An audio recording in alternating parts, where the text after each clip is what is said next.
ఇవాళ మనం ఉజ్జయిని క్షేత్రం గురించి చెప్పుకోవాలి.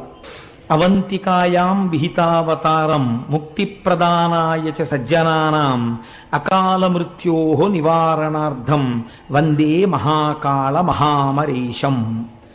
ఈ శ్లోకం ఉజ్జయినిలో ఉన్నటువంటి మహాకాళుడికి నమస్కారం చేస్తుంది. అయితే మీరు ఇందులో ఒక చిన్న విషయాన్ని గుర్తుపట్టే ప్రయత్నం చేయండి.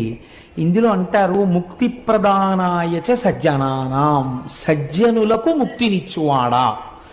సజ్జనులకు ముక్తినిచ్చువాడా అన్న మాటకు అర్థమేమి? సజ్జనులు అంటే నేను ఉజ్జయిని వెళ్ళాను అనుకోండి, నేను సజ్జనుడనో కానో నాకెలా తెలుస్తుంది? నా మటుకు నేను ఎప్పుడూ మంచివాడినే.